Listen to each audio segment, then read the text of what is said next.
Good evening, good evening, good evening. This is Thursday evening at 7 p.m.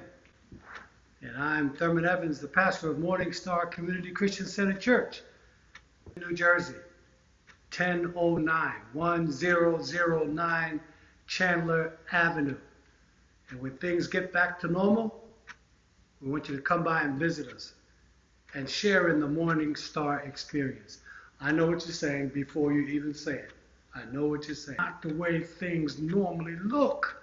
Something is different. He's in a different spot. He's in a different place. That's true. And that's because this is going to be a different program. We're going to do something special this evening. We're going to do something special, right? And we want you to participate in it. And we want you to get ready to call in your questions, because we know you're going to have some. We're going to respond to as many of them as we can. And we're going to be talking about marriage and love and marriage. All right? So reach out to some of your friends. Reach out to some of your enemies. You'll make a friend when they are made aware that you invited them. Oh, and by the way, we have a special guest this evening. That's right. I'm not going to be doing this by myself. We have a special guest this evening. One that you want everybody to know about and to see and to hear. Call somebody. Call somebody. A special guest is going to be on the broadcast of the Bible study for Morning Star Community Christian Center Church. A special guest is coming up. All right? So, but as usual, let's do this. Let's do what we do at the beginning of all of our Bible studies.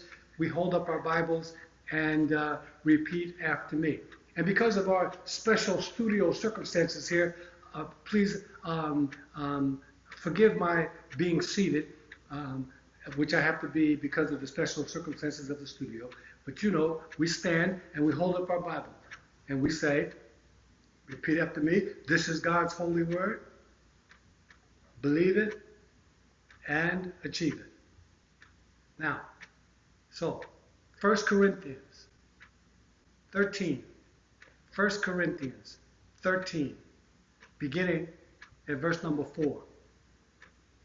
It reads as follows, and I'm reading from the English Standard Version. Love is patient and kind.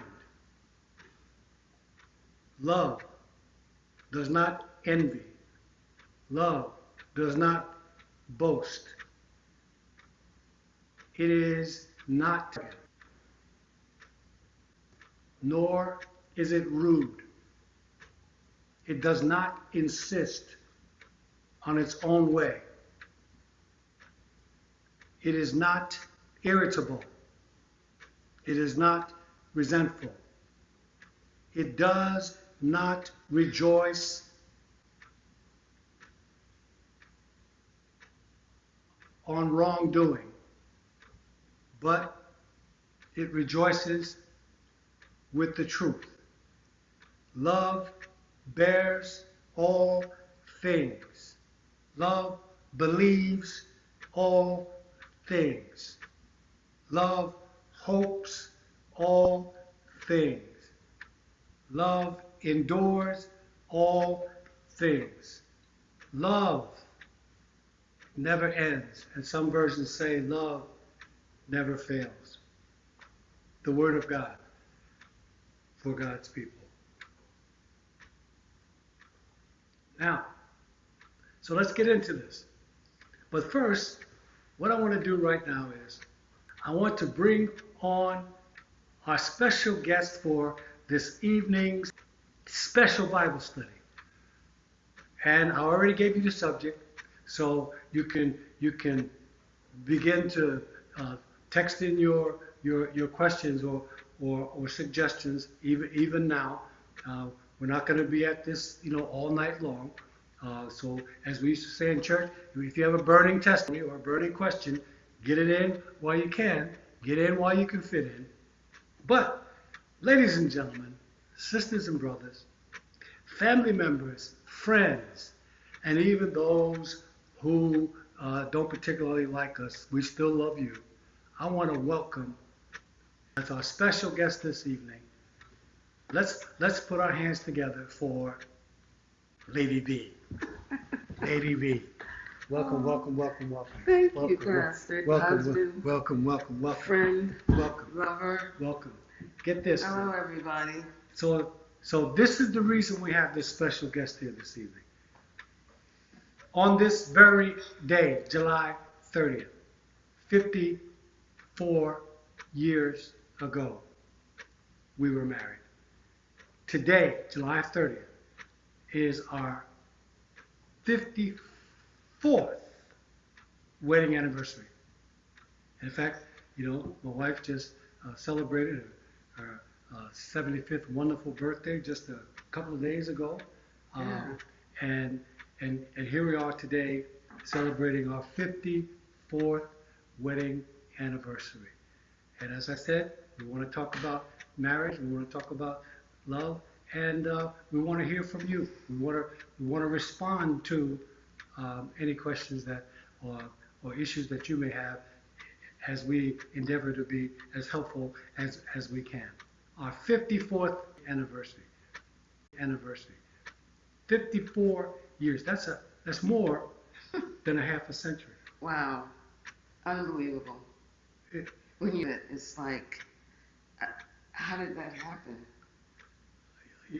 I agree, because like yesterday we had been married 10 years. Time flies. And today we're married 54 years. Well, let me just say something before we get started on this subject that usually I'm the person who does the background stuff. You don't see me. So if anything's wrong, if anything happens that's unusual, just ignore it and let's just keep it moving.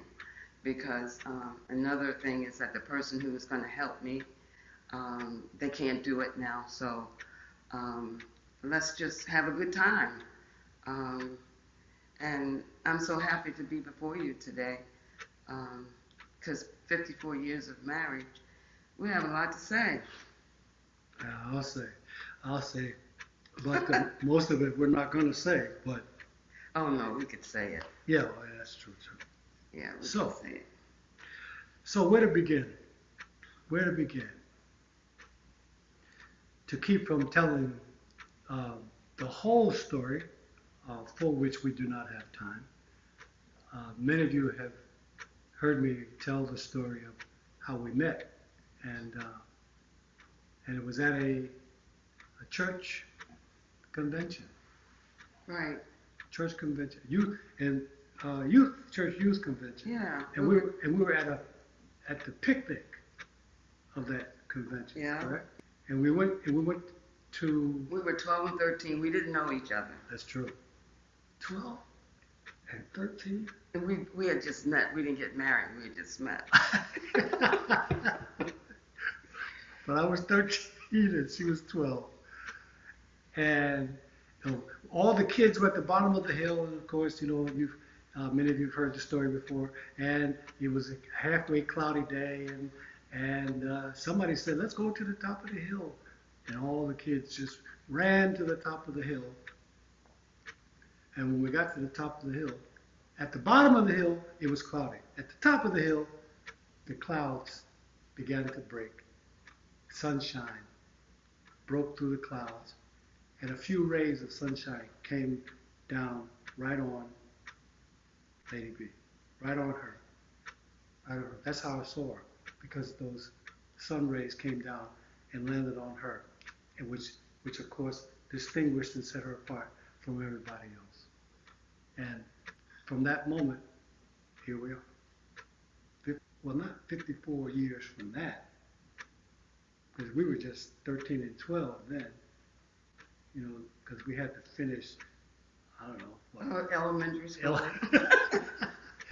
Middle school, high school, yeah. Then college. Well, after you graduated from college, we got married. Yeah. Right, and so it's like 54 years from that point. Yeah, it was like it was in divine order. You shouldn't ever make a move unless you know that God is in it. And ever since I was a kid, I have always wanted to have God in my life. That has a lot to do with why I made the right choice of marrying Thurman. It hasn't always been perfect. And if you're looking for the perfect marriage, don't get married, because nothing is perfect. Nothing is 50-50. And it's not easy when it's two different people. But if God is in it, he'll guide you to the right. You're young, he'll guide you. I had no idea when I was 12 that he would be my husband. Absolutely not, because I wasn't really paying him any attention at the age of 13. I mean, 12 and 13, you're just, my grandkids are 12. I would ask that if I thought they were interested in somebody at that age, I'm almost afraid to let them know. Hope they're not watching. Yeah, I hope they're not watching. But, you know, God has everything in divine order. It's like Mary. How old was she when she went with Jesus? Yeah. That was in divine order. Right. And as soon as we're born, God has a plan for our lives. And I know that God had a plan for us to be together. It's been 50, everything you can think of, it has been in our lives. Kids, travel, pastor has, let me tell you, I'm doing all the talking right now because he usually does every Thursday. Ever since we've been married, pastor has been on the go. Speaking all around the world. We were millionaires almost, with his just speaking all over the world. But the best time of my life so far, and this is the truth, has been this pandemic. That's why I keep saying, relax in this pandemic. Get everything you can out of it, because there's a blessing in it. Finally, I have him here, and we have really reinvented the wheel. We've gotten to know each other more and better, and it's just been fun. He can't go anywhere. I got him. So like a little prisoner. Yeah, you are a prisoner right here in this house. No. Because every week of his life, seriously, he has been in an airplane, traveling somewhere. And the kind of person he is, if someone gives him a job, if he has something to do, he'll do it, he'll do it, he'll do it, no matter what. And that's one of the things I love about him, even though the kids and I, a lot of times had to sacrifice, but God gave him to me. So I had to learn that love, what is the scripture? 1 Corinthians 13, verses 4 to 8. Love is patient, love is kind. It bears all things, believes all things, endures all things. It's not irritable. It doesn't boast. It's not rude. It's patient. It's patient, It's kind. absolutely. And that's not just for your spouse. That's actually, it's for just your friends. It's for everybody. There's nothing like love. But if you would, we just need to be quiet and thank God for this time that we have to spend with those that we love. I had no idea that this would be so rewarding. In the beginning, it was boring. You were anxious. We were whatever. And then God said, be still. And when I heard that I heard that voice saying, be still, that did it for me. It was just awesome. And I'm so happy for this time. And I hope others of you can say the same thing, because God doesn't make any mistakes. He knew what he was doing when he said rest. My husband needed rest. I don't think he's gotten any rest since he was 18. Yes, I am. Serious. He's Couple not. minutes. Couple minutes. Yeah. But he's not the type to rest. So God said rest. And now he looks better. He's gone back a few years, 10 years, and it's been a wonderful, wonderful experience. And I pray that all of you listening to us tonight will take advantage of this time together. So if you have a question that you think we can be helpful with, or a comment that you'd like for us to expound on, get it to us right now. Get it to us right now. And Lady B is going to read them off, and then we'll react to them. as best we can. We have a lot of congratulations. Oh my God, we have so many congratulations. Happy anniversary. Thank you. A lot of people are saying I look beautiful. Thank you. 75 is a good age. It's a good year. It's a good It's year. a good year. That's a good year. That's a good year. No questions? Nobody's got it. Somebody's got a question about something. Otherwise, we're gonna get back to celebrating the anniversary, and we'll just talk to each other. I did, that I did want you to hear this book of Genesis that many of you are familiar with. Genesis 24 says, "Therefore, a man shall leave his father and his mother and hold fast to his wife, and they shall become one flesh. And the man and his wife were both naked and were not ashamed. Therefore a man shall leave his father and his mother and hold fast to his wife, and they shall become one flesh." And what this says is that marriage is work. Marriage is work. It is the becoming that is work. And marriage is two people melding into one relationship. And it's a challenge. It's a challenge. But it's extremely, to the degree that it is a challenge, is the degree to which it is important and important to God. It's serious work, but it's work in an institution which God designed to serve as the foundation of the family. But it's work. It's work. And that 1 Corinthians 13, verses 4 to 8 that I read, love is patient, love is kind, it's not rude, it's not boastful, it's not irritable, but it bears all things, believes all things, endures all things. Hey, that expression was not necessarily meant for people who were getting married. It was just meant for people in general. But whether it's in general or in marriage, it's a real challenge to live up to the biblical description of love. It's a real challenge. Too many of us get lost on the first sentence. Love is patient. Boom, lost most of us. Love is kind. Boom, lost a whole bunch of others of us.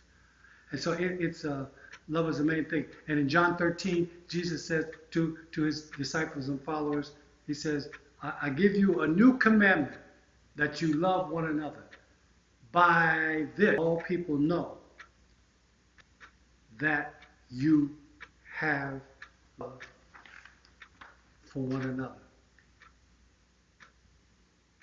Marriage is work. Love is work. Love is action.